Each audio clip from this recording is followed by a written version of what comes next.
On m'avait demandé plusieurs fois de faire des vidéos sur Rambo, et puis j'ai dit que je verrais peut-être. Et honnêtement, en ce moment, je suis en train de travailler sur d'autres projets, ce qui fait que niveau vidéo un peu différente, j'en ai plus tant que ça. Ça va venir, vous en faites pas, c'est juste que j'ai un projet très gros et que je galère. Ça, on s'en fout. Quoi qu'il en soit, hier, j'ai été pris de nostalgie, vu qu'il y a le prochain Rambo qui va sortir, et du coup, je me suis maté ce film, et je me suis dit, bah tiens, je vais en faire une vidéo, et puis tant pis.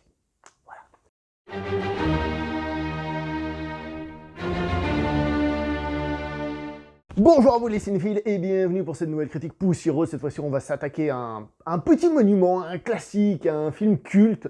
Ladies and gentlemen, First Blood, donc Rambo #1. Un film de 1982 réalisé par Monsieur Ted Kotcheff. Un réalisateur qui a beaucoup travaillé, mais il faut dire les choses comme elles sont. Ce Rambo, ce First Blood est clairement son film le plus connu. Je dis pas que tout ce qu'il a fait est mauvais, mais il n'a pas une très grande réputation, il faut dire ce qu'il en est.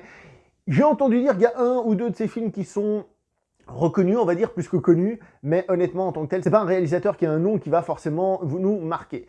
Dans le rôle principal, nous avons Monsieur Sylvester Stallone. Il faut savoir que le projet de Rambo est un projet qui a pris beaucoup de temps à se lancer, une dizaine d'années, et donc on a pensé à plein d'autres acteurs, même à Steve McQueen, qui était décédé lors du tournage évidemment, mais que lorsque le projet s'est lancé, il était encore disponible. La note, c'est très compliqué parce que c'est un film culte, un film que tout le monde a vu, un film qui en plus a plein de qualités, mais qui a aussi des défauts, il n'est pas parfait ce film.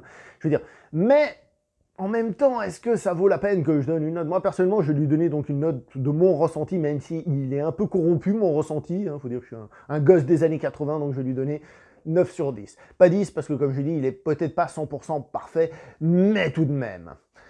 Donc, dans les années 80, on a eu l'émergence de ce qu'on a appelé les héros de films d'action réganiens de Ronald Reagan, le président des États-Unis à cette époque-là, qui donc étaient des personnages très musclés, c'était un nouveau type de héros au cinéma, héros d'action, je parle. Ils avaient une droiture, ils étaient très patriotes, bref, ça rigolait pas aux States, on avait des espèces de super soldats au cinéma. Et bien que Stallone et par exemple Arnold Schwarzenegger soient un peu les représentants, les têtes d'affiche de ce mouvement-là, Rambo est un film quand même relativement différent, parce que ce n'est pas un pur film d'action en tant que tel, c'est plus un drame d'action, j'ai envie de dire. C'est plus un drame avec un peu d'action par-dessus. Mais pour moi, ce qui est important dans ce film, c'est le drame. Et c'est justement le mariage de ces deux genres qui sont très liés dans ce film, qui pour moi font clairement la force de ce film. Ce qui fait que c'est un film de divertissement pur, mais qui a en plus un truc en plus. Et ça, c'est très réussi. Ainsi, pendant tout le film, on ne peut s'empêcher de penser à l'injustice que subit le personnage de Rambo. Pendant tout le film, on se dit « mais qu'est-ce qu'ils sont cons les autres ! Ah, mais comme c'est injuste, on est frustré, mais c'est une frustration de plaisir, on va dire. On n'est pas content, mais c'est ça qui provoque cette envie de voir le film. Et c'est ça qui est très réussi. Au début, on voit un Rambo qui erre, qui est un gars tranquille, qui parle pas beaucoup, qui parle pas très bien non plus forcément, c'est-à-dire qu'il trouve pas forcément les mots qu'il faut, mais c'est un gars tranquille, et on va lui faire chier. Et là, on se dit que oui, en effet, si Rambo avait peut-être eu la langue un peu plus déliée, il aurait pu faire « excusez-moi monsieur, par la présence, blablabla ». Bon, s'il avait parlé comme ça, on l'aurait foutu à la porte aussi. Mais je veux dire, il aurait peut-être pu s'en sortir, mais il y a aussi l'autre message du film, donc l'aspect dramatique, c'est évidemment toute la souffrance qui émane du Vietnam qu'on retrouve dans ce film-là, qui est évidemment le point fort dramatique du film. Et on le voit d'entrée de jeu lorsque le super shérif, super gentil, ironie, dit à Monsieur Stallone que le drapeau qu'il porte sur lui, donc le drapeau américain, a une valeur pour les gens du village qu'il est en train de traverser. Village qui s'appelle Hope, qui veut dire espoir d'ailleurs, pour la petite histoire. Super, l'espoir, on y croit. Et donc, ainsi, il lui reproche certes d'être un vagabond, il lui dit d'aller se laver et de se couper les cheveux, donc d'être dégueulasse, de puer, il lui dit que ça représente pas le drapeau, mais aussi le fait que ce soit un soldat, et il lui dit genre, vous portez ce machin. Alors, il y a évidemment tout l'aspect guerre du Vietnam qui a été rejeté par le peuple, où c'était devenu une guerre sale, en mode, oui, vous avez fait des saloperies au Vietnam, mais je rappelle quand même que les principaux responsables, c'est plutôt l'État que les soldats, même si les soldats, forcément, ils y sont aussi, Mais aussi, et surtout, quelque chose que l'on voit, si on fait attention aux détails, quand on voit le shérif dans son bureau, on voit que derrière lui, il y a des médailles de l'armée, ce qui veut dire que c'est un ancien soldat qui a participé à des guerres. Alors, vu l'époque, il a dû participer à la guerre de Corée, voire peut-être à la Seconde Guerre mondiale. Et quelle est la différence entre la guerre du Vietnam et les autres guerres? Eh bien, la première, c'est que c'était pas des guerres sales, elles n'ont pas été critiquées, au contraire, ce sont des guerres glorieuses. La guerre mondiale, la deuxième, c'est les super américains qui ont sauvé le monde, dans l'image globale. On se comprend, surtout aux États-Unis, on va dire. Et aussi, une chose très importante, c'est que ils ont gagné ces guerres. C'est des guerres qu'ils ont gagnées, donc non seulement c'était des guerres nobles, mais en plus ils les ont gagnées. Tandis que ces petits soldats là qui sont partis au Vietnam faire leur guerre sale, en plus ils l'ont perdu, c'est con. Ils l'ont perdu, donc en plus ils sont pas dignes de ce drapeau. Et que fait la gentille police avec ce gentil Rambo? Eh ben, d'une certaine manière, il le torture, une torture qui réveille en lui les démons des tortures qu'il a vécues au Vietnam. Et là, c'est là où le film devient magnifique, parce que l'enfer du Vietnam est rapporté aux États-Unis. C'est-à-dire que pendant tout le film, on a quelque chose qui recrée l'atmosphère, les situations du Vietnam, mais aux États-Unis, à la maison. L'ennemi est à la maison, il n'est pas là-bas au fond, il est ici. Et ça, c'est beau. Ça, c'est franchement très réussi. Donc, comme vous le savez sans doute, parce que tout le monde sait tout sur cette saga, Rambo est adapté d'un livre écrit par M. David Morrell qui s'appelle First Blood. Dans le livre, le personnage s'appelle Rambo. Pourquoi il s'appelle Rambo? Alors, tout le monde vous dira que c'est en effet le nom d'une pomme, d'une variété de pommes, Rambo. Mais aussi, l'auteur y a pensé parce qu'en fait, quand il était jeune, il avait appris à étudier, on va dire Arthur Rimbaud, mais comme Rimbaud n'arrive pas à être prononcé correctement par les Américains qui prononcent Rambo, et ben c'est devenu Rambo en fait. C'est de là que vient l'inspiration. Si je vous parle du livre, c'est parce que dans le livre, il paraît que le personnage de Rambo ne fait pas comme dans le film, c'est-à-dire c'est pas qu'il blesse un peu les gens en mode je suis trop fort mais je vous blesse pas, je suis le gentil. Il tue les gens, directement. Il tue les gens de la police et tout ça. Et il paraît que dans le roman, que je n'ai pas lu, il paraît que dans le roman, le personnage de Rambo est montré d'entrée de jeu comme étant un personnage inadapté et dangereux pour la société. Ce qui en fait peut-être un livre beaucoup plus percutant au niveau de son message, beaucoup plus grave, beaucoup plus sombre.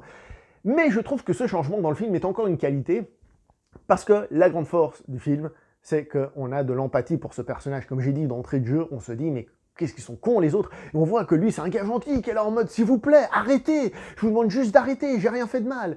Il tue juste un gars. Oui, juste un gars, c'est un crime, mais c'est le gars qui tombe de l'hélicoptère, je veux dire, il n'est pas en train de massacrer tout le monde. Et je trouve que c'est un changement subtil pour ressentir encore plus le drame du personnage. Et donc, du coup, on est avec lui au début du film, on se dit, vas-y, sauve-toi, fais quelque chose, c'est quoi, c'est salopard.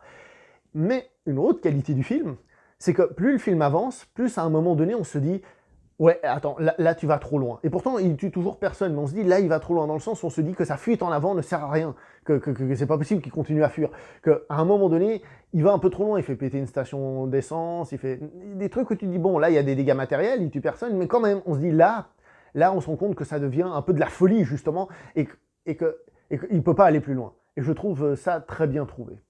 De plus, on pourrait parler de la fin du film, puisque la fin originale qui était prévue dans le scénario, c'est évidemment que Rambo meurt à la fin.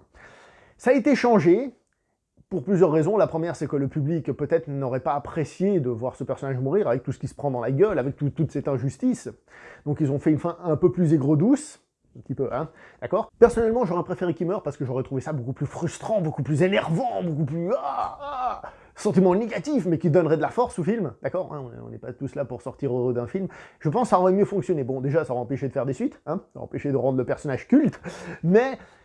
je pense que ça aurait été plus fort, mais je trouve que cette fin est beaucoup plus logique par rapport aux événements du film, et aussi, elle arrive un peu justement à adoucir tout ça en disant, bon bah oui, en effet, il y a un problème, il faut le régler, mais pas forcément être totalement négatif, il faut plutôt agir pour faire progresser les choses. Pour la petite histoire, la fin originale a été tournée, hein, et vous pouvez la trouver sur YouTube si vous faites des petites recherches, donc vous pourrez la trouver sans autre.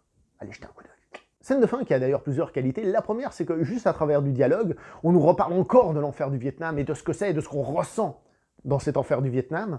Et Stallone, qui a peut-être pas toujours été considéré comme un grand acteur, hein, faut dire les choses comme elles sont, c'est pas l'acteur le plus flamboyant qu'on ait jamais vu, et ben, il arrive quand même à nous pondre une scène qui fonctionne vachement bien. Donc on a beau peut-être trouver, je dis pas que c'est votre cas, mais peut-être trouver que Stallone n'est pas un grand acteur, bah là, je trouve que, sans faire un truc non plus extraordinaire, jamais vu, hein, mais fait un truc vachement bien quand même.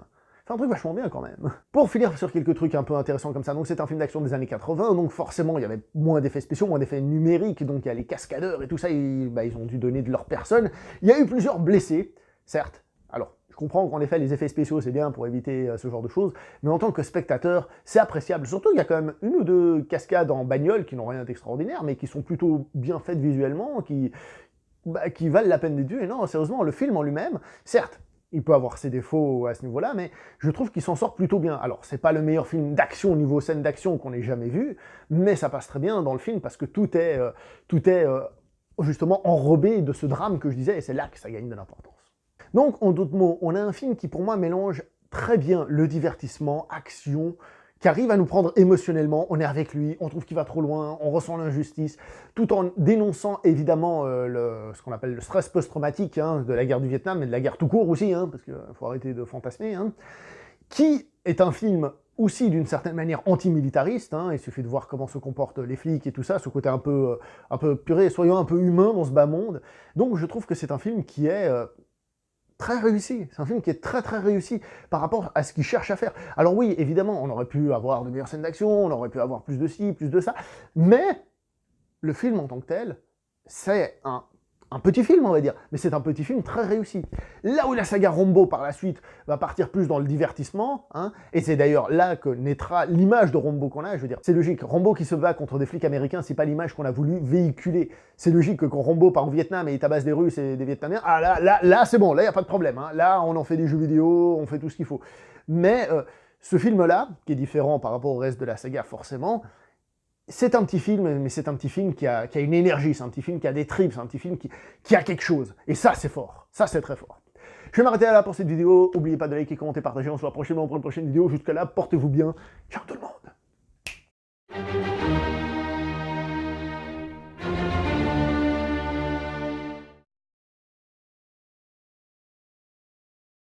Pour survivre à la guerre, faut devenir la guerre.